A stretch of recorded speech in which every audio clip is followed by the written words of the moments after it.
stop a robbery in the Houston area. In the news this morning, a Houston police officer, he is now recovering from that incident from a robbery early out on the northeast side of town. Somebody shot the officer as he tried to break up. With over 60% of the votes over incumbent Craig Washington. But today, it's back to work, as Channel 2's Irv White reports. After a landslide victory in the primary, it was back to the other job for Sheila Jackson Lee. But most would agree her days are cheerfully numbered as an at-large city council member. My race is not over. There's a November election, and because there's a November election, I'm going to focus on that. I encourage the supporters and friends to realize that we still got a way to go, and I thank them for what they've done. It was not close election night. With 63% of the vote, Lee soundly defeated incumbent Craig Washington to get the Democratic nod in the November election for the seat in the 18th Congressional District. This is for you, Craig Washington. Sheila Jackson Lee plans to extend the hand of friendship to make this community work. As Craig Washington faced his supporters, there were no signs of defeat, yet from the moment the polls closed and the absentee ballots were counted, the incumbent was behind by considerable margins. Every time I had a decision to make, I want you to know that I made a conscious choice. It was not by happenstance that I ended up where I am now. I wanted to force the people in the Congressional District to decide what was more important to them. They have a right to make that decision, and they made it, and we'll live with it. For Craig Washington, the road to Congress went through Austin. He used his work in the state legislature to get him there. Sheila Jackson Lee may have found a shorter route. She's out to prove you can get there from City Hall. Irv White, Channel 2 News. Another Houston City Council member didn't fare as well last night. Congressman Gene Green easily defeated City Councilman Ben Reyes in a Democratic primary race some observers thought would be a lot closer. Channel 2's Ken Kaltoff has details. Gene Green supporters were prepared for a nail-biter. 3 previous contests with City Councilman Ben Reyes had been very close. But this night, Green took a commanding early lead in the returns and never looked back. Opposition attacks on Green's votes against the North American Free Trade Agreement and the Brady Bill evidently did not work. Obviously, the voters today said no. The voters recognized that the hard work, the number of town hall meetings, the accessibility I've had. When Reyes finally conceded defeat last night, he took pride in an issue-based campaign that attracted many of his former enemies. We did something people didn't think we could do, and that's bring people together in our community. A Channel 2 exit poll indicates Green did slightly better among Hispanics this time, but still over 2/3 of Hispanic voters cast ballots against the incumbent in the district devised to help elect an Hispanic to Congress. You need to prove yourself every 2 years, and I hope that in 1996, the people will be able to look back and say, Gene Green worked hard. Back at City Hall today, Reyes says other Hispanics are already considering the next campaign against Green. Yeah, I think next time is a better opportunity for someone because certainly you'll have a presidential election, should have a lot higher turnout, and the turnout was really bad. What about you? I'm going to continue working for the people of the city of Houston here at City Hall and keep doing my job. A little-known Republican faces the Democratic winner in November, but incumbent Congressman Green carries a tremendous advantage in this heavily Democratic district. Ken Kaltoff, Channel 2 News. Reyes now faces another political problem. Term limitation will force him to leave City Council when his current term expires. The 25th Congressional District spreads from Fort Bend County up to the Medical Center, out to Pasadena, and that mixed group of voters will send a freshman to Congress. It may be Dr. Gene Fontenot, winner of the GOP candidacy and the chance to replace the departing Mike Andrews. Fontenot's lavish victory party reflected his free spending in this campaign. He spent a reported $850,000 of his own money. It's whatever is necessary, you know, to win. It's very difficult to put a price on a congressional district. The Democrats face one more round in this District 25. Former City Councilwoman Beverly Clark makes the runoff again against Ken Benson, Jr., who once served as the Democrats' county chairman. In its first congressional race ever, all of these people are first-timers, Clark, Benson, and Fontenot.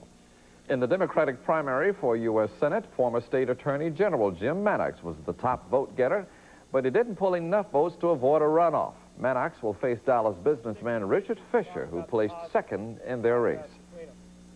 And one of the reporters just asked me if I was ready to slug it out with Jim Maddox, and I said, well, I'm wearing boxer shorts and I'm prepared to use them. Fisher is not a Democrat. He has spent more time supporting Republicans than Democrats, voting for Reagan and Bush and Perot, and contributing to these Republicans. I don't think the Democratic Party is going to accept him as their nominee.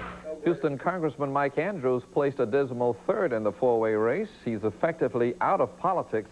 Andrews had to give up the position he's held in Congress for the last 12 years. A lot of people counted Kay Bailey Hutchison out of politics, but she looks stronger than ever after Tuesday's vote. Hutchison won 87% of the GOP votes for the Senate primary, and she'll face the winner of that Maddox-Fisher runoff. Hutchison's been touring the state vigorously since last month, when that court found her not guilty on ethics charges dating back to her days as the state treasurer.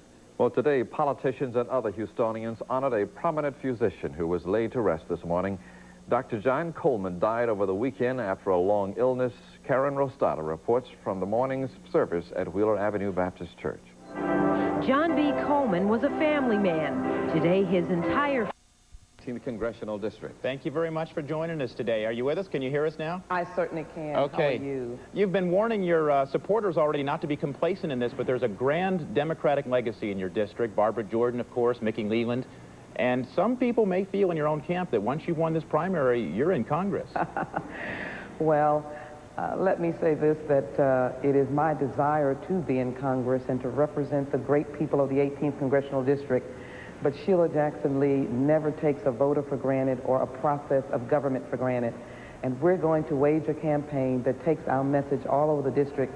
Whoever you might be, we are going to be a representative of all the people, and we plan on working hard to deliver services to the 18th Congressional District.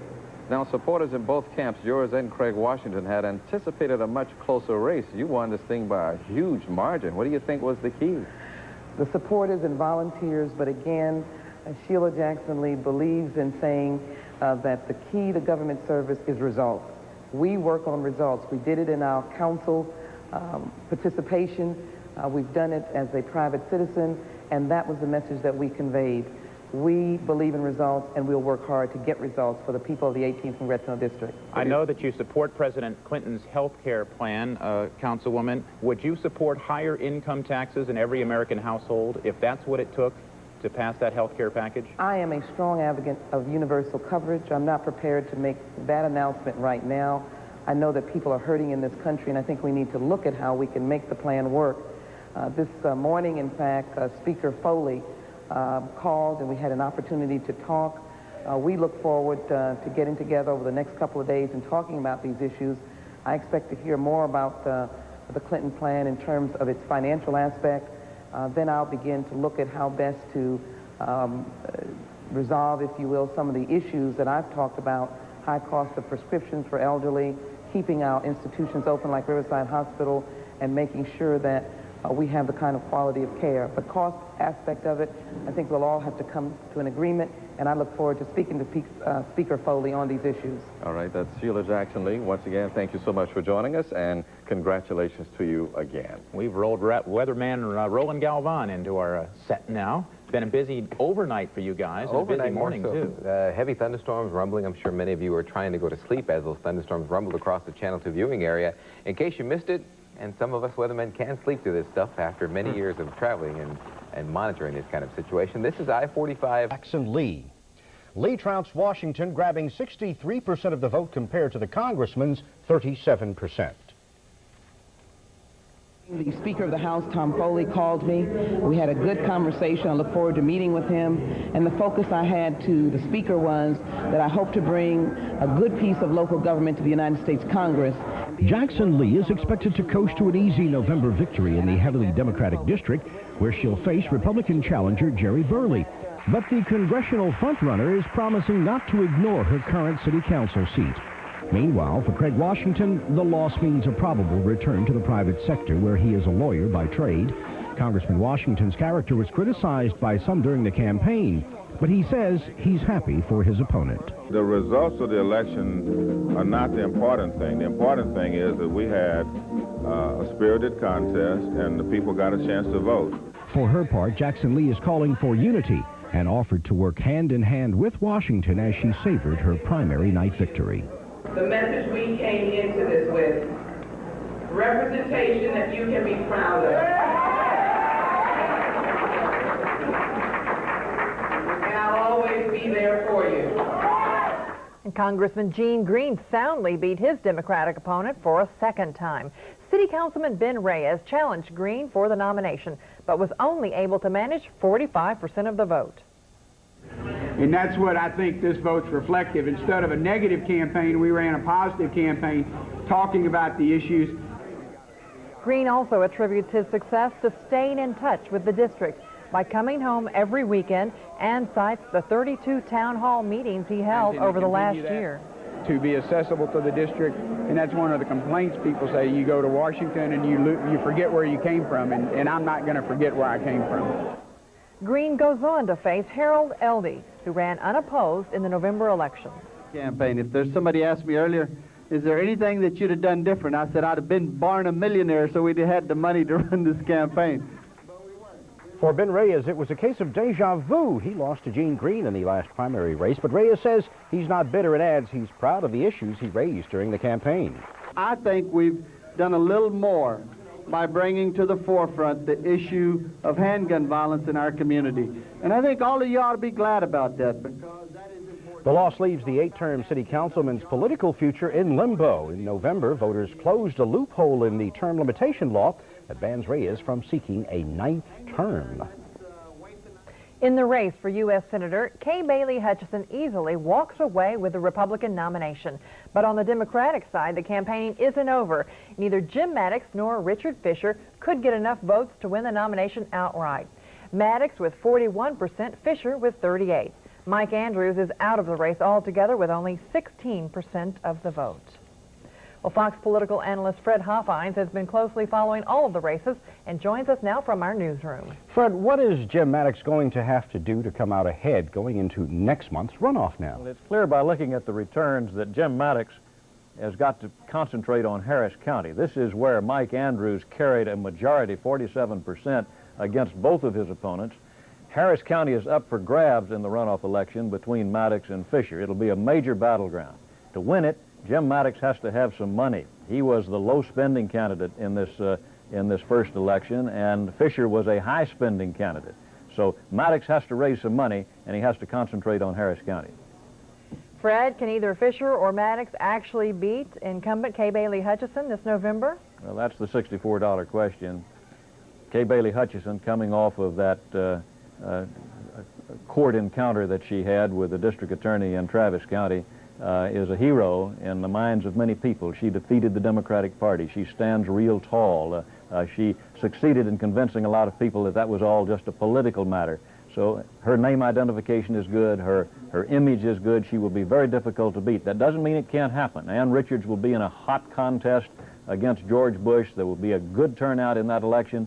Democrats tend to do well in statewide elections where there is a good turnout. That will be the hope of the Democratic nominee in November. So we'll just have to wait and see. All right, thank you very much. Fred Hoffines, we appreciate it. We'll have more election coverage in just a couple of minutes. But first, a look at some of today's other news. Well, a prominent figure in Houston's African-American community has been laid to rest. Yet, even in death, Dr. John Brady Coleman drew some... There's one count of...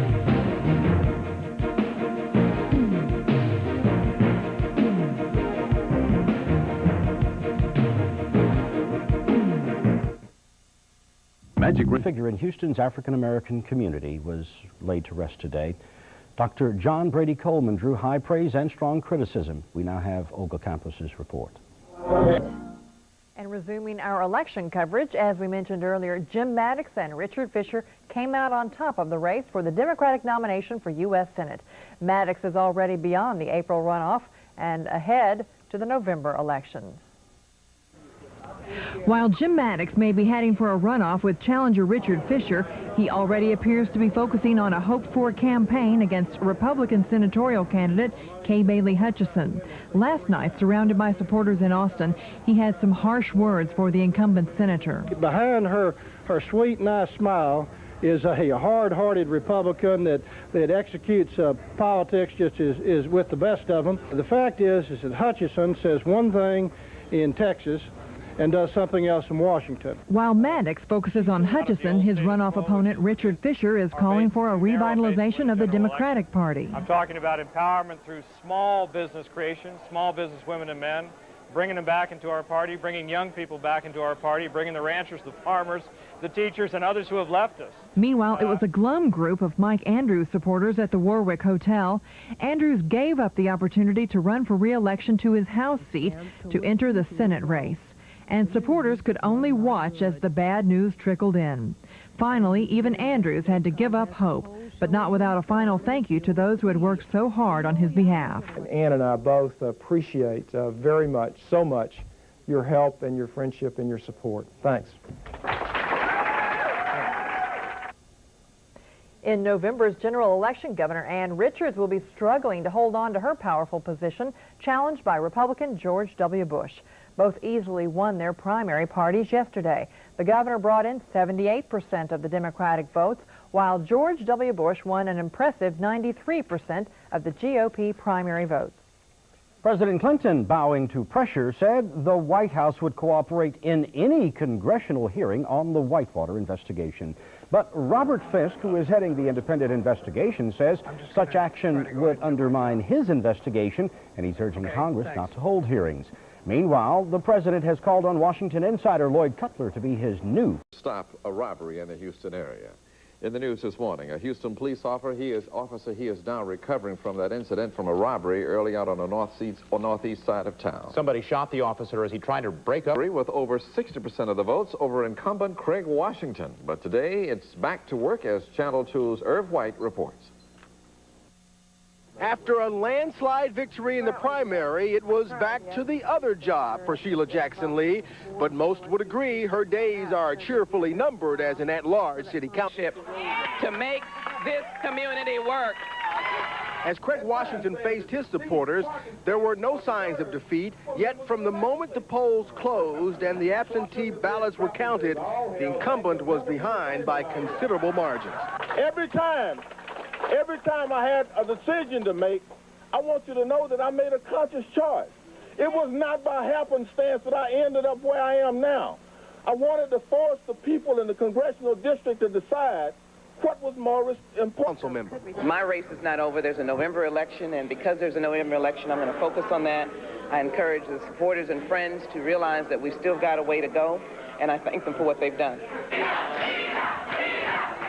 It was not close election night. With 63% of the vote, Lee soundly defeated incumbent Craig Washington to get the Democratic nod in the November election for the seat in the 18th Congressional District.